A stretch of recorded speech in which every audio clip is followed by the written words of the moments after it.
2 दिन पहले हमने आपको मुंबई की एक कहानी दिखाई थी। एक लड़की को सोसाइटी से इसलिए निकाल दिया जाता है क्योंकि वो मुसलमान थी। पूरे हिंदुस्तान में हंगामा मच गया था। लेकिन आज जो कहानी हम दिखाने जा रहे हैं उसे देखने के बाद आपको लगेगा कि उस लड़की की कहानी तो कुछ भी नहीं थी। दिल्ली से सिर्फ 60 किलोमीटर दूर हरियाणा के वल्लभगढ़ में सैकड़ों मुसलमानों को अपना घर, अपना गांव छोड़ने पर मजबूर कर दिया गया है।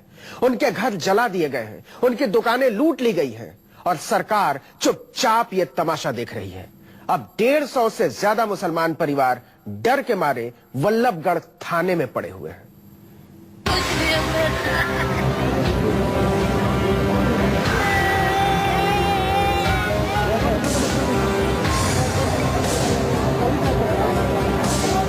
न तो इस दुधमुहे बच्चे को हरियाणा की सरकार से कोई उम्मीद है, न इस औरत को, न इस आदमी को और न ही इस बुजुर्ग को।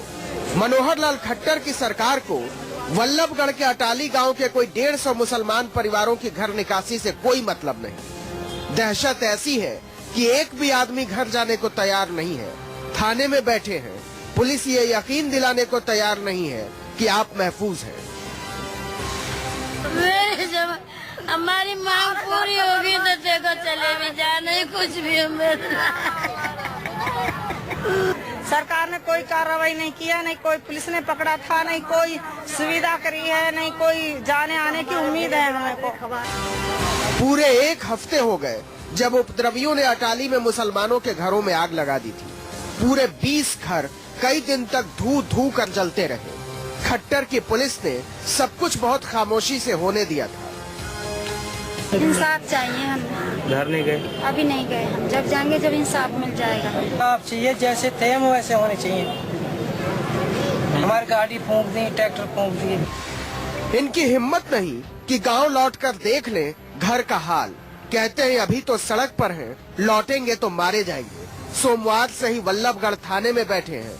छोटे छोटे बच्चे दूध के लिए तरस रहे हैं। खाने का बंदोबस्त कुछ स्वयंसेवी संगठनों के रहमो करम पर, ऊपर से गर्मी ऐसी कि खून भाप बनकर उड़ जाए। हरियाणा के इस हिस्से में न कानून का कोई मतलब है, न सरकार का, न पुलिस का, न फरियाद का और न सुनवाई का। सब कुछ सरकार की नाक के नीचे, आंख के नीचे। लेकिन न मुख्यमंत्री को फर्क पड़ता है, न मंत्रियों को और न बीजेपी वालों को। और जब सरकार को ही फर्क नहीं पड़ता तो अफसरों का क्या है? सैकड़ों बेकसूर लोगों को सड़क पर खड़ा करके चैन की नींद ले रहे हैं। जिस तरह का उस दिन हालात हुए, बहुत बुरा मंजर था हमारी आंखों आगे। छोटे छोटे से बच्चे रजाइयों में, बेडों के नीचे इस तरीके से दुबका कर जान बचाई है हम लोगों ने। हरियाणा की बीजेपी सरकार सैकड़ों मुसलमानों के घरों को जला दिए जाने, उन्हें बेघर कर दिए जाने, उन्हें दहशत में रखे जाने को लेकर कितनी संवेदनशील है। उन्हें दहशत में रखे जाने को लेकर कितनी संवेदनशील है, इसका अंदाजा ऐसे लगाइए कि 2 दिन पहले ही मुख्यमंत्री एक बिजली घर का उद्घाटन करने वल्लभगढ़ आए थे, लेकिन उजड़े हुए लोगों से मिलने तक नहीं गए। ऐसा नहीं है कि पुलिस को कुछ पता नहीं था। डीएम, एसपी सबको पता था कि अटाली में किसी भी वक्त कुछ भी हो सकता है। कुछ संगठनों ने उन्हें आगाह भी किया था, लेकिन उन्हें फर्क पड़ना बंद हो गया था। उन्होंने तब तक कुछ नहीं किया जब तक अटाली के मुसलमानों के घर जलाकर खाक नहीं कर दिए गए। उन्होंने गांव नहीं छोड़ दिया, वो शरणार्थी नहीं बन गए।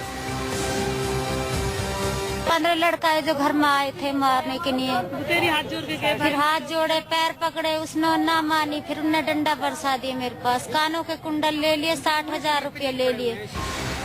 तो कहाँ जाएं ये लोग मालूम नहीं। यहाँ कब तक रहेंगे मालूम नहीं। इनके रहने खाने का बंदोबस्त कैसे होगा मालूम नहीं।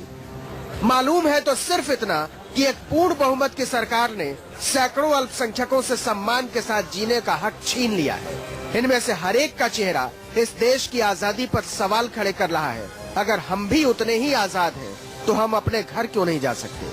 प्रशांत गुप्ता, अटाली, वल्लभगढ़, न्यूज़ 24। खट्टर के राज में लोग बोल रहे हैं और सरकार सुन नहीं रही।